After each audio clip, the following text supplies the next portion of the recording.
नमस्कार, KP news 24/7 में आपका स्वागत है। मैं आपके साथ रेबिका कोटी। आइए सबसे पहले देखते हैं मुख्य समाचार। कर्नाटक में उद्योगपति के ठिकानों पर तीसरे दिन भी आयकर की छापेमारी जारी। तेलंगाना और आंध्र को पीएम मोदी ने दिया वंदे भारत का तोहफा, बोले यह ट्रेन नए भारत के संकल्पों और क्षमता की प्रतीक। कांग्रेस की 2024 पर नजर, 2014 और 2019 की गलती से ले रही सीख। दिल्ली में कल पीएम मोदी का रोड शो, कई सड़कें रहेंगी बंद। रविवार को आर्मी डे पर कांग्रेस ने दी बधाई, मल्लिकार्जुन खड़गे बोले सैनिकों के साहस के हम ऋणी रहेंगे।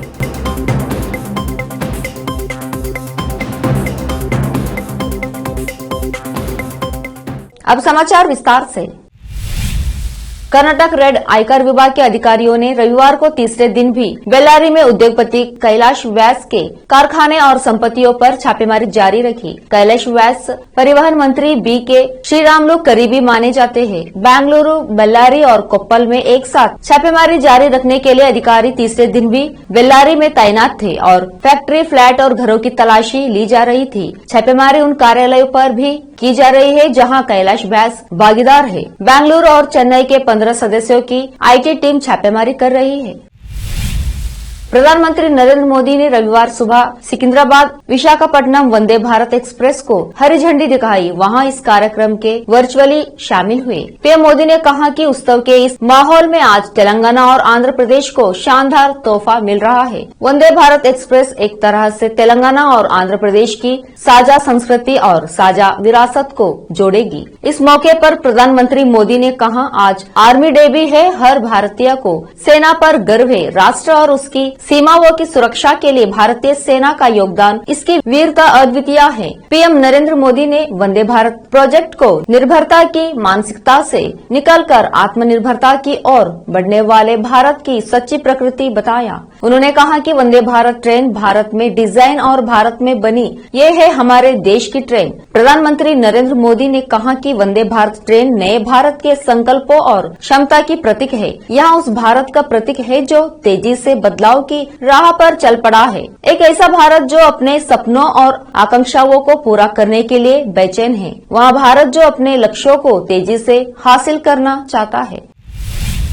केंद्रीय मंत्री जी किशन रेड्डी ने भारत में तालिबान राज और अफगानिस्तान जैसी स्थिति होने संबंधी तेलंगाना के मुख्यमंत्री के चंद्रशेखर राव के हालिया बयान पर आपत्ति जताते हुए शनिवार को कहा कि राव भारतीय जनता पार्टी की आलोचना कर सकते हैं, लेकिन उन्हें इस तरह की टिप्पणियां नहीं करनी चाहिए जिससे देश की प्रतिष्ठा कम हो। भाजपा पर परोक्ष रूप से हमला करते हुए केसीआर ने बृहस्पतिवार को कहा था कि धार्मिक और जातिगत कट्टरता और समाज में विभाजन को बढ़ावा देने से अवांछनीय परिस्थितियां सामने आएगी और देश में तालिबान राज और अफगानिस्तान जैसे हालत पैदा होंगे। केंद्रीय मंत्री ने आरोप लगाए कि राव का परिवार इस तरह की टिप्पणियां कर रहा है जिससे देश का मान घटता है और छवि खराब होती है। रेड्डी ने हैदराबाद में पत्रकारों के एक सवाल का जवाब देते हुए कहा कि उन्हें देखना चाहिए कि भारत में बम विस्फोट, कर्फ्यू, सांप्रदायिक दंगे और अन्य मामलों में कैसे कमी आई है। मुस्लिमों सहित अल्पसंख्यक समुदायों के हजारों बच्चे देश के समर्थन में जम्मू कश्मीर में डल झील के पास नारे लगा रहे हैं।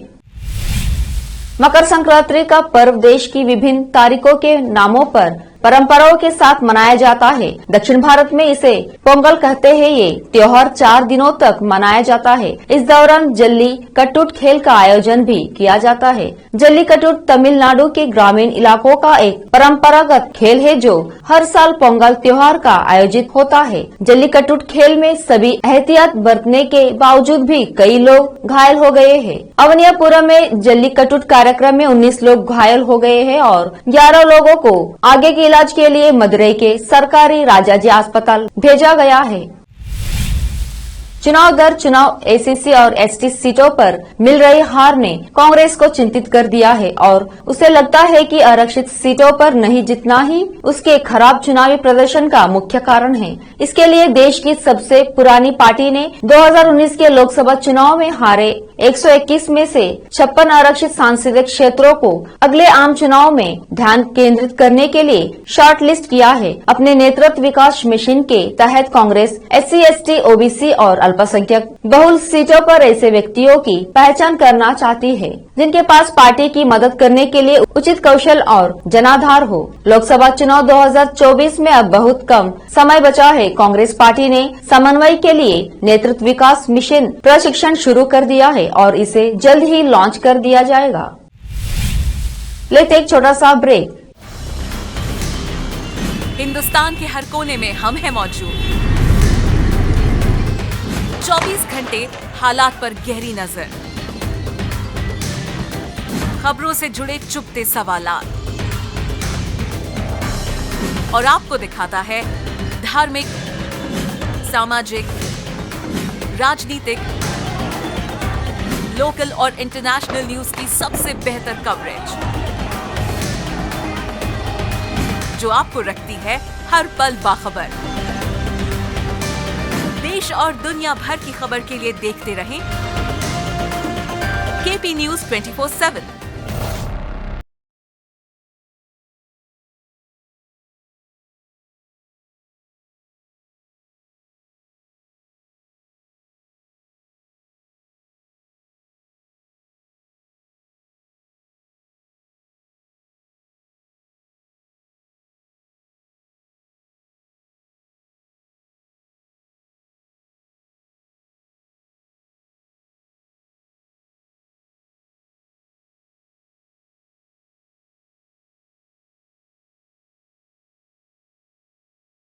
$9945283920 8482221297। ब्रेक के बाद फिर एक बार आपका स्वागत है। देखते हैं आगे के समाचार। दिल्ली पुलिस ने सोमवार 16 जनवरी को राष्ट्रीय राजधानी में होने वाले पीएम मोदी के रोड शो के मद्देनजर ट्रैफिक एडवाइजरी जारी की है। भारतीय जनता पार्टी 16 जनवरी को दोपहर 3 बजे से पटेल चौक से सांसद मार्ग जय सिंह रोड जंक्शन तक एक रोड शो आयोजित करने वाली है। दिल्ली पुलिस ने रविवार 15 जनवरी को एक बयान में कहा कि बीजेपी के रोड शो में प्रधानमंत्री हिस्सा लेंगे। रोड शो में मार्ग के आसपास के क्षेत्रों में सुचारू यातायात प्रबंधन सुनिश्चित करने के लिए विशेष यातायात व्यवस्था की जाएगी। ट्रैफिक एडवाइजरी में कहा गया है कि अशोक रोड, संसद मार्ग, टॉल स्टाइल रोड, जनपथ से सांसद मार्ग, रफी मार्ग, रेल भवन से सांसद मार्ग, जंतर मंतर रोड, इम्तियाज खान मार्ग और बंगाल साहिब लेन 16 जनवरी को दोपहर 2:30 बजे से शाम 5 बजे तक बंद रहेंगी।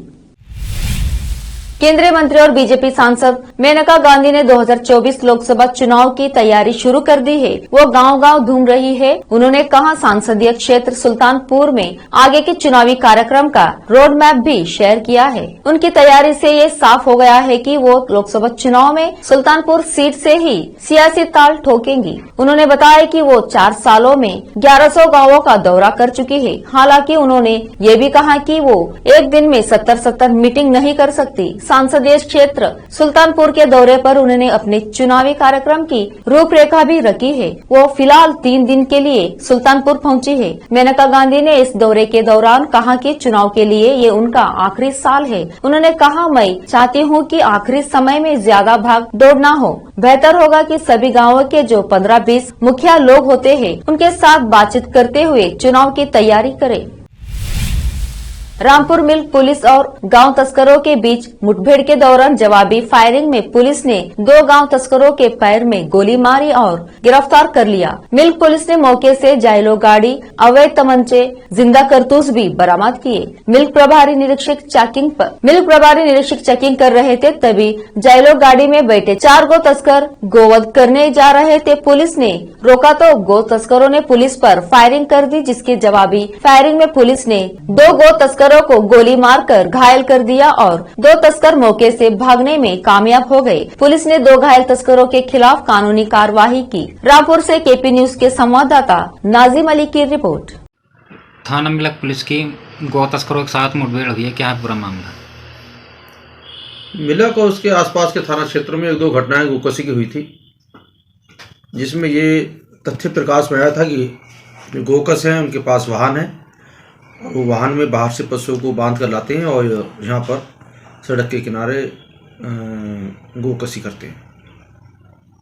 इसी पर रात्रि में थाना अध्यक्ष मिल्क गश्त पर था अपनी टीम के साथ, तभी उन्हें एक जायलो गाड़ी मिलक से रठौंडा की तरफ जाती हुई दिखाई दी। इन्होंने टॉर्च मारकर उसे रुकने का इशारा किया, लेकिन उन्होंने अपने को घिरा देखकर पुलिस फोर्स पर फायरिंग कर दी।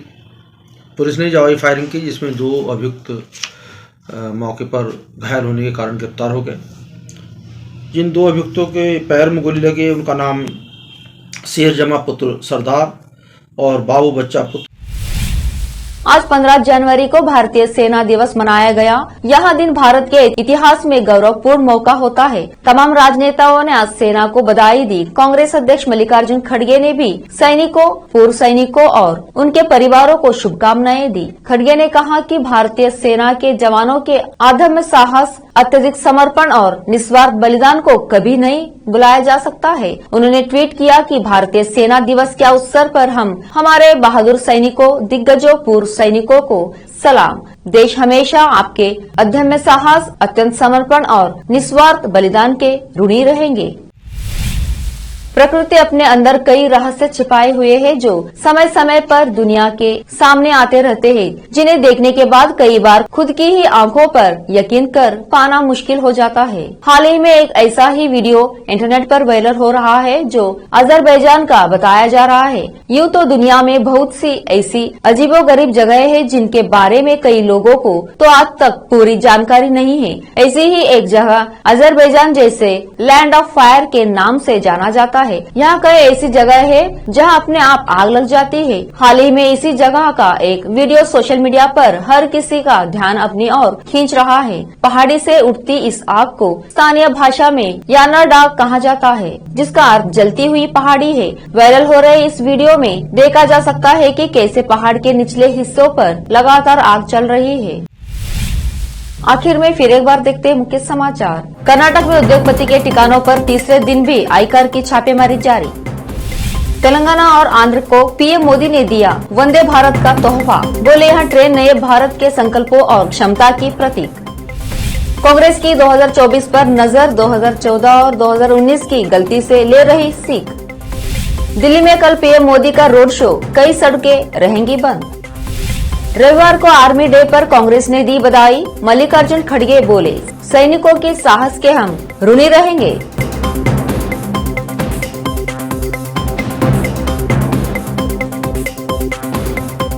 केपी न्यूज में इतना ही। देश प्रदेश के समाचारों के लिए देखते रहे केपी न्यूज 24/7। धन्यवाद।